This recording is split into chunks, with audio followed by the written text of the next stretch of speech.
మకర రాశి వారికి ఈ సంవత్సరం ఎలా ఉండబోతుంది? మకర రాశి వారిని గమనించినట్లయితే ఆదాయం 14, వ్యయం 14 ఉంది కాబట్టి వాళ్ళకి ఆదాయ వ్యయాలు సమానంగా ఉన్నాయి కాబట్టి కొంత మిగుల్చుకోవాలి అనుకుంటే సుమంతో శ్రీ కార్తవీర్యార్జునాయ నమః అనే మంత్రం జపించుకోవడం మంచిది.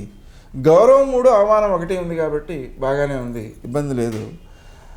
సంవత్సరాది నుంచి సెప్టెంబర్ 12వ తారీఖు వరకు భాగ్యంలోను తర్వాత రాజ్యంలోనూ ఈ గురుడు సంచరిస్తున్నాడు కాబట్టి పౌరపుణ్యం పెరుగుతుంది, అలాగే వృత్తిలో కూడా అభివృద్ధి కలుగుతుంది. కాబట్టి మొత్తం సంవత్సరం బాగానే ఉంది. శని లోహమూర్తిగా ఉంటున్నాడు. జూన్ 20 వరకు వ్యయస్థానంలోను, తర్వాత అక్టోబర్ 26 వరకు లాభస్థానంలోను, తర్వాత మళ్ళీ వ్యయస్థానంలోనూ ఉంటున్నాడు. ఈ వ్యయస్థానంలో ఉన్నప్పుడు ఏలినాటి శని ప్రభావం ఉంటుంది. అందుకని ప్రతి శనివారము 1 కేజీ నల్లనూలుతో శివునికి పూజ చేయడం లాంటి శనిదోష నివారక చర్యలు చేపట్టడం వలన అభివృద్ధి కలుగుతుంది. రాహుకేతువులు 8, 2 స్థానాల్లో ఉంటున్నారు ఆగస్టు 17 వరకు. తర్వాత 7, 1 స్థానాల్లో ఉంటున్నారు. 7, 1 స్థానాల్లో ఉండడం పెద్ద దోషమేం కాదు. 8, 2 స్థానాల్లో ఉంటున్నప్పుడు మాత్రం ఆరోగ్యాన్ని ధనాన్ని కాపాడుకోవాల్సిన అవసరం ఉంది.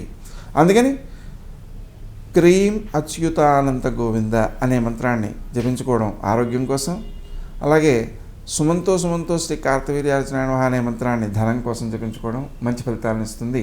అలాగే ప్రతి శనివారము కేజింపావు మినుములు, కేజింపావు ఉలవలు శివునికి పూజ చేసి వాటిని ఆవులకు పెట్టడం కూడా సత్ఫలితాలను అందజేస్తుంది.